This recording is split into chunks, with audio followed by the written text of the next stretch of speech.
کل میں ایک دوست سے ملا، میں نماز پڑھ کے نیچے آ رہا تھا تو ایک اسٹرینجر تھا، میرا بھائی کہہ لیں بس. تو اس نے نا مجھے گلے سے لگایا اور کہا علی بھائی آپ وہی ہیں نا جو ویڈیوز وغیرہ بناتے ہیں؟ میں نے کہا جی میں بھائی وہی ہوں. میں نے کہا حکم کریں. تو میں اس کے ساتھ 5 منٹ کے لیے بیٹھ گیا. اس نے اپنے دل کی داستانیں سنائی اور میری یہ مسئلے، میرے وہ مسئلے، میرے وہ مسئلے. اور جب سے یہ مسئلہ ہے تب سے میں مسجد کو نہیں چھوڑ رہا. جب بھی پریشان ہوتا ہوں فوراً سے بھاگ آتا ہوں، اللہ رب العزت کے سامنے کھڑا ہو جاتا ہوں، دل ہلکا ہو جاتا ہے. اس نے جب مسئلے سنائے نا، میں تقریباً آدھا گھنٹے تک اس کے مسئلے سن رہا تھا. تو میں سنتا رہا. ایٹ دی اینڈ جب اس نے یہ کہا نا کہ اب میرا دل صرف اللہ کے ساتھ لگتا ہے، تو میں نے کہا الحمدللہ. پھر میں نے اسے کہا میرے بھائی تو تجھے ٹینشن کس چیز کی ہے؟ اس کی کہ زندگی میں میرے مسئلے کیوں چل رہے ہیں، یا اس چیز کی ٹینشن ہے کہ میں بار بار اللہ کی طرف کیوں آ رہا ہوں؟ تو اس نے کہا کہ نہیں میری زندگی میں مسئلے کیوں چل رہے ہیں. میں نے کہا اللہ کے بندے، اگر کسی مسئلے کی وجہ سے، کسی پریشانی کی وجہ سے، کسی آزمائش کی وجہ سے تجھے تیرا مقصد مل گیا ہے تو تو خوش قسمت انسان ہے. اگر ایک پریشانی تجھے اللہ سے جوڑ رہی ہے تو اور تجھے کیا چاہیے؟ ٹھیک ہے، اب میں نے اسے یہ کہا لیٹ سپوز تمہارے پاس کروڑوں روپے ہوتے، کروڑوں روپے کی جائیدادیں ہوتی، لیکن تمہارے پاس ایمان نہ ہوتا جو ایمان ابھی تمہارے دل میں ہے. اور میں تم سے کہتا کہ یار بھائی دیکھو، ایمان تو تمہیں ملے گا، اللہ کا تعلق بھی تمہیں ملے گا، جنت بھی تمہیں ملے گی، لیکن اس کے لیے ضروری یہ ہے کہ تم اور تمہارے پاس جو کچھ بھی ہے وہ سب تم نے قربان کرنا ہوگا. اس میں تمہاری بیوی بھی ہے، بچے بھی ہے، گھر بھی ہے، دولت بھی ہے، اسباب بھی ہے، ایچ اینڈ ایوری تھنگ قربان کرو، اللہ مل جائے گا، اینڈ ڈیفینیٹلی ملے گا. تو تم تیار ہوگے کہ نہیں ہوگے اللہ کے لیے؟ تو آگے سے کہتا ہے کیوں نہیں، میری جان بھی چلی جائے لیکن اگر اللہ راضی ہوتا ہے تو میں تو ساری چیزیں لوٹا دوں گا. تو میں نے کہا اگر ایک مسئلے کی وجہ سے تمہیں اللہ مل گیا ہے تو تم کیوں پریشان ہو رہے ہو؟ سو اینی ہاؤ، تو چہرے لٹکا کر زندگی نہ گزارا کرے. آپ وہ لوگ ہیں جن کے ساتھ خوشی جچتی ہے کیونکہ آپ کو اللہ مل گیا. آپ لوگ جس رب کی عبادت کرتے ہو وہ اس دنیا کا ریئل رب ہے. لوگ بتوں کی عبادت کر کے اتنے سیٹسفائیڈ ہیں، واللہ لوگ شرک اللہ سے شرک کر کے ہنسی خوشی اپنی زندگی گزار رہے ہیں، ایک دوسرے کو صبر کی تلقین کر رہے ہیں، ایک دوسرے کے ساتھ کھڑے ہیں. اور ہم اللہ والے ہو کر لا الہ الا اللہ محمد رسول اللہ پڑھ کر اس کائنات کی سب سے بڑی دولت کو سینے میں اتار کر مایوس، پریشان، چھوٹے چھوٹے مسئلے ہمارے سامنے بہت بڑے بڑے پہاڑ. تو نہیں یار، خوش رہا کریں، ٹھیک ہے؟ یقین کیسے بڑھائیں؟ کس چیز کا یقین؟ کس چیز کا یقین آپ نے بڑھانا ہے؟ ایک یقین تو آپ کو ملا ہوا ہے کہ آپ کا ایک اللہ ہے، اور یہ یقین انسان کو اعمال پر لے کر آتا ہے. تو آپ کو جو ڈاؤٹس ہیں پہلے وہ سامنے رکھیں نا کہ آپ کو کس چیز کا ڈاؤٹ ہے، کس چیز کا یقین کرنا ہے. اللہ کے ہونے کا یقین تو ہر انسان کو ہے، ٹھیک ہے؟ اور بہت سارے انسان اس وجہ سے کنفیوز ہے کہ پتہ نہیں مرنے کے بعد دوسری زندگی ہوگی کہ نہیں. اب انہیں یہ یقین چاہیے کہ ہمیں جنت اور جہنم کا یقین دلائے. بہت سارے لوگ یہ بھی کہتے ہیں کہ یار ہم جو اسلام فالو کرتے ہیں کیا یہی سچا مذہب ہے؟ ہمیں اس بات کا یقین چاہیے. تو پھر اس سے ریلیٹڈ بات ہو سکتی ہے نا اس سے. تو باقی کون سا یقین ہے آپ کے دل میں؟ آپ کے دل میں اللہ کا یقین ہے، الحمدللہ آپ نماز پڑھتے ہو. چلو اگر 5 وقت کی نماز نہیں پڑھ رہے تو جمعے کی نماز جو پڑھ رہے ہو وہ کس یقین کے ساتھ پڑھ رہے ہو؟ آپ جو اللہ کی عبادت کر رہے ہو وہ کس یقین کے ساتھ کر رہے ہو؟ اسی یقین کے ساتھ کر رہے ہو نا کہ میرا اللہ ایک ہے، میں مرنے والا ہوں اور مرنے کے بعد دوبارہ اٹھنا ہے میں نے، اور ایک جنت ہے اور ایک جہنم ہے. یقین کا معاملہ تو کلیئر ہے آپ لوگوں کا، اعمال ڈسٹرب ہے. ہاں، اب باقی یہ یقین کرنا ضروری ہے کہ اللہ میرے ساتھ کبھی بھی کچھ برا نہیں کرے گا. میرے ساتھ جو بھی ہو رہا ہے وہ اچھا ہو رہا ہے، اللہ کی مرضی سے ہو رہا ہے. اس بات کا یقین کرنا ہے آپ کو. ان للہ و انا الیہ راجعون کو صرف مردوں پر نہیں پڑھنا ہوتا، صرف قبروں کی طرف چلتے ہوئے اس آیت کو نہیں پڑھنا ہوتا، یا کسی کی موت کی خبر سن کر ان للہ و انا الیہ راجعون نہیں پڑھنا ہوتا. ایکچولی میں وہی بات کہ جب ہم دین کو ایز اے رواج یوز کریں گے یا خاندانی نظام سمجھ کر فالو کریں گے تو پھر ہم سے ریالٹی مس ہو جائے گی. ان للہ و انا الیہ راجعون.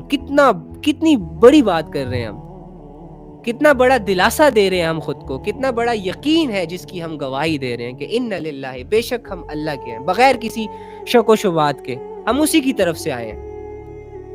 وہی ہمارا رب ہے, اسی نے ہمیں پیدا کیا, ہمارا تو نام و نشان ہی نہیں تھا. اس نے ہمیں زندگی دی, اس نے ہمیں جسم دیا, اس نے ہمیں رشتے دیے, اس نے ہمیں عزت دی, اس نے ہمیں شہرت دی, بولنے کے لائق بنایا, سننے کے لائق بنایا, دیکھنے کے لائق بنایا, چلنے کی صلاحیت دی, اٹھانے کی صلاحیت دی, جوان کیا, بڑھاپے تک لے گیا.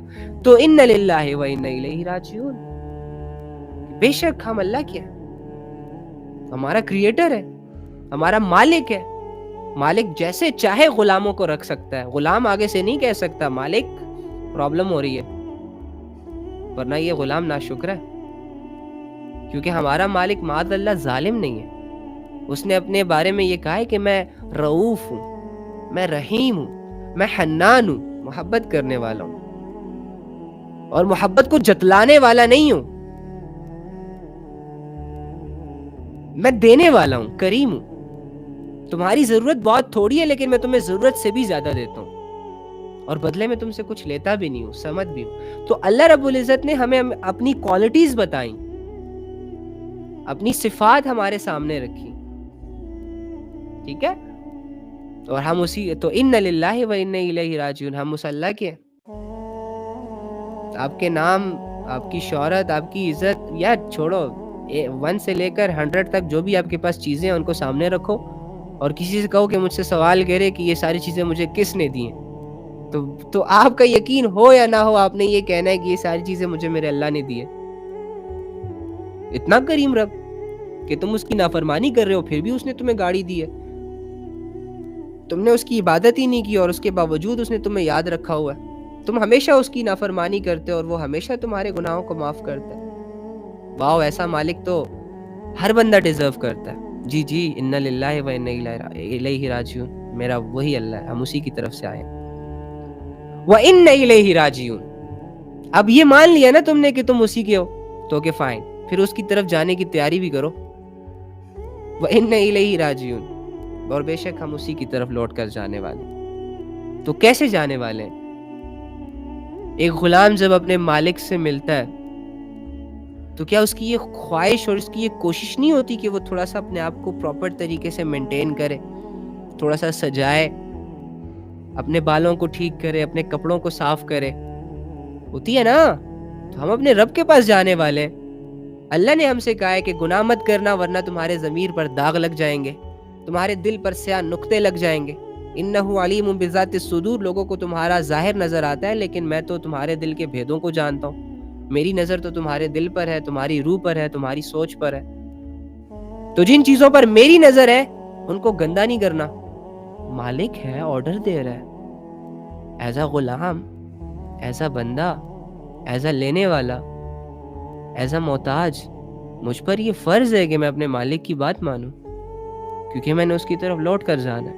تو اس میں کیا برائی ہے, کیا ظلم ہے, کیا پابندی ہے؟ اللہ ہمارا بھلا چاہ رہا ہے. ہمارا مالک غفور ہے, رحیم ہے, محبت کرتا ہے, اسی وجہ سے وہ چاہتا ہے کہ ہم گناہوں کے قریب نہ جائیں, اسی وجہ سے چاہتا ہے کہ ہم اپنی روحانیت کو تباہ نہ کریں. تو اس میں کیا برائی ہے اگر مالک ہمارا اچھا سوچ رہا ہے؟ ورنہ دنیا کے مالکوں کو تو صرف کام چاہیے ہوتا ہے, ان کو ہماری حالت سے کوئی لینا دینا نہیں ہوتا. ہمارا رب ہم سے محبت کرتا ہے نا, اسی لیے ہمیں پریشان نہیں دیکھنا چاہتا. اب معاذ اللہ اگر ہم یہ کہیں کہ اللہ رب العزت ہمیں بار بار سمجھائے, سامنے آ کے سمجھائے, تو یار یہ تو اچھی بات نہ ہوئی نا.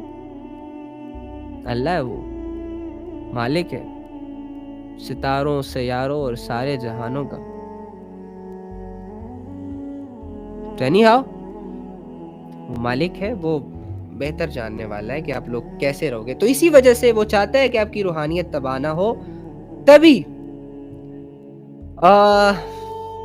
اس نے آپ کو ان چیزوں سے منع کیا جو چیزیں آپ کو تباہ کر سکتی ہیں, کیونکہ وہ فاتر ہے, فاتر السماوات والارض, زمینوں اور آسمانوں میں کیا ہونے والا ہے سب اس کے علم میں ہے.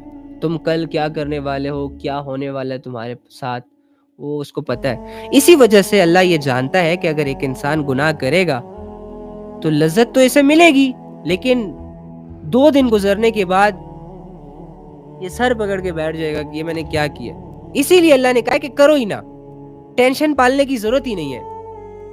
اور پھر دیکھو اللہ رب العزت نے انسان کو کتنا ٹینشن فری رکھا ہے کہ اچھا چلو کوئی بات نہیں, گناہ ہو گیا, اب تمہارے لیے توبہ کا دروازہ ہے.